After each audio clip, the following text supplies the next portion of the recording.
According to the FBI, hate crimes in America targeting Muslims or people who just appear to be Middle Eastern surged in the aftermath of 9/11. There is this cloud, with the hate crimes, with the profiling, with being rounded up. Again, I think this illustrates the power of film, that in spite of the reality, in spite of the material that we know to be true, we still embrace the mythology. The mythology is still a part of our psyches. Stereotypes take a long time to wither away. And for many of us, we're comfortable with our prejudices. We don't want to change. We've grown accustomed to this face.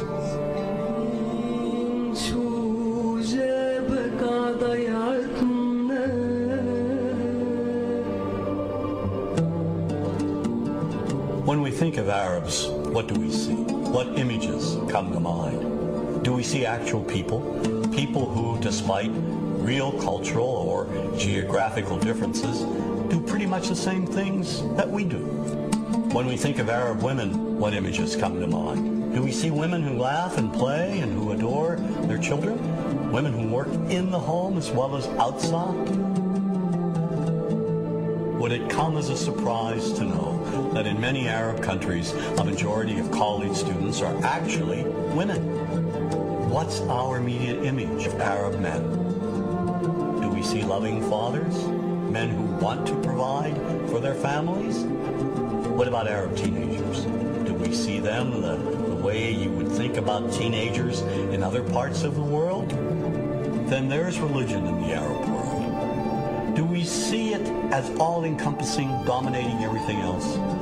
Do we know that even though faith plays a huge role in the Arab world, just as it does here in the United States, that it's also true that much of the Arab world is quite secular?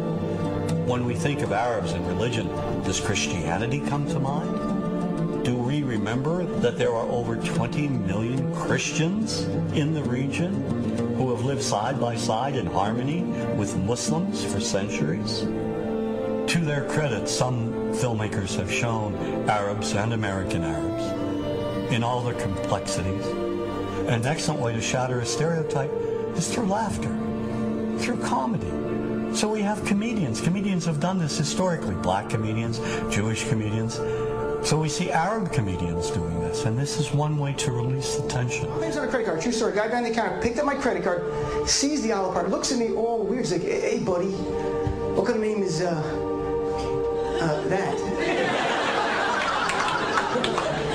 I'm like, well, sir, it's an Arabic name. He goes, what does this mean? So I'm like, well, translate it to English? It means peaceful, friendly Arab? But he's not happy because, what Arab country is your family from? So I tried the most peaceful, popular one that he would like. So I'm like, we're from the same Arab country that Aladdin is from. To his credit, Michael Moore in Fahrenheit 9/11 in the DVD includes a scene with this comedy coming out. My name really is Ahmed, and I can't fly anywhere.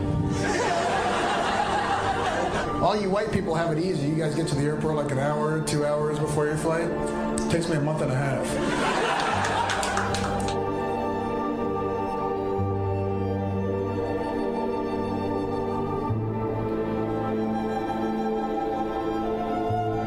Nous vivons dans un monde qu'on peut critiquer, qui est le monde de la dérision. Vous le savez bien, et dans les médias, je dirais, le monde de la dérision, on se moque de tout. Le fait que ça se fasse me satisfait. Parce que ça veut dire que nous avons, qu'on est libre, peu à peu... Il faut qu'on soit beaucoup plus sage que ça, qu'on rentre pas dans ces provocations. Et c'est pour ça que... C'est l'autocensure, ça, Jamel. Tu comprends ce que je veux dire? Si on commence à pas faire de dessin pour pas choquer les musulmans... Non, c'est-à-dire que pour moi... C'est de l'autocensure. C'est la fin de la liberté d'expression. Pour moi, la liberté d'expression, la liberté d'expression et le respect font partie, sont mariés ensemble.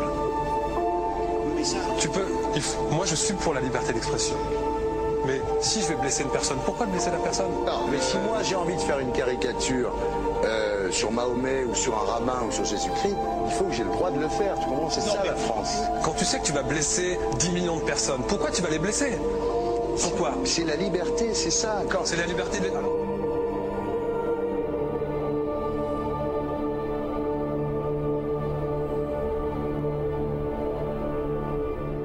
Ouais. Vous ne pensez pas que c'était à vous de vous excuser, non? En disant le sketch n'était pas très drôle, je suis désolé si j'ai blessé des gens, voilà, excusez-moi, voilà, c'est une connerie. C'est mon travail.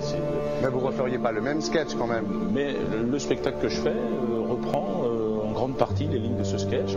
Mais il y a un truc que je ne comprends pas sur cette affaire, c'est qu'à aucun moment vous avez senti le besoin de vous excuser et que vous en avez rajouté. C'est tellement surprenant, c'est tellement inadmissible que j'en suis choqué. Voilà. Dans un pays où on peut parler, on peut s'exprimer. Et là, pourquoi tout d'un coup sur un sujet on ne pourrait pas s'exprimer? Vous savez bien pourquoi on ne peut pas s'exprimer. Pourquoi?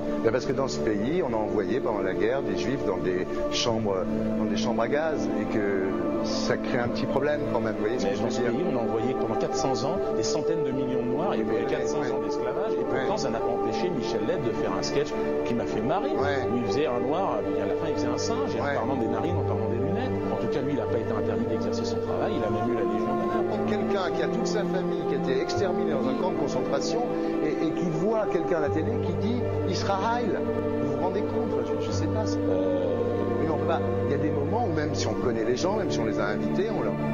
Et c'est pour ça que... C'est l'autocensure, ça, Jamel. Je comprends ce que je veux dire. Si on commence à pas faire de dessin pour pas choquer les musulmans, non, si on fait...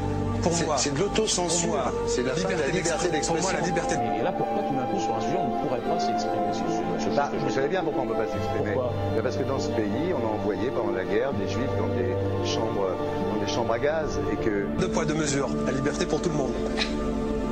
C'est-à-dire la liberté pour tout le monde. Il y a une personne comme Dieudonné qui a fait un rabbin, enfin qui a fait un colon juif, etc. Tous ces DVD ne sont plus dans les pactes. On l'empêche médiatiquement, on ne le voit plus. Alors que lui, c'est un comique. Plusieurs lois qui ont été faites contre l'antisémitisme. Et moi, je fais un appel aujourd'hui de faire une loi contre l'islamophobie.